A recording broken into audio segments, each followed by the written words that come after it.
Maharashtra today 24 news, सत्य परिस्थितीचा सविस्तर आढावा।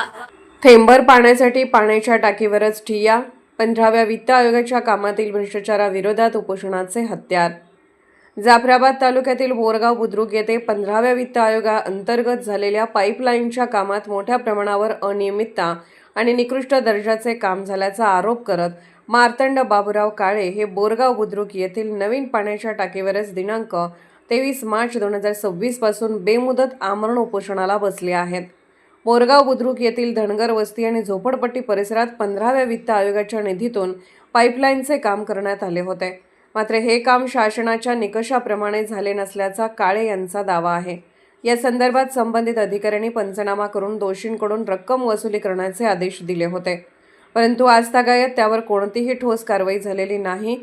उपोषणकर्त्याच्या म्हणण्यानुसार ही पाईपलाईन केवळ कागदावर किंवा नावापुरतीच उरली असून प्रत्यक्ष वस्तीतील नागरिकांना या पाईपलाईनद्वारे थेंबभरही पाणी मिळत नाही।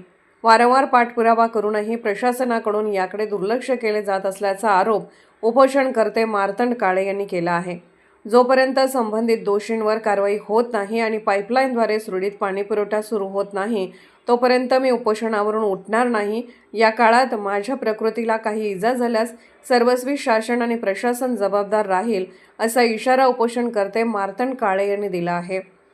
यावेळी पोलीस बंदोबस्त तैनात ठेवण्यात आला होता। हे आंदोलन गावातील नवीन पाण्याच्या टाकीवर सुरू असून आता संपूर्ण तालुक्याचे लक्ष लागले आहे।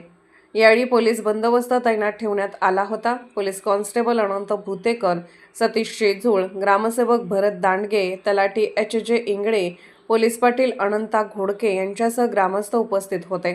महाराष्ट्र टुडे मराठीसाठी प्रतिनिधी ज्ञानेश्वर गंगावणे, जाफराबाद, जालना।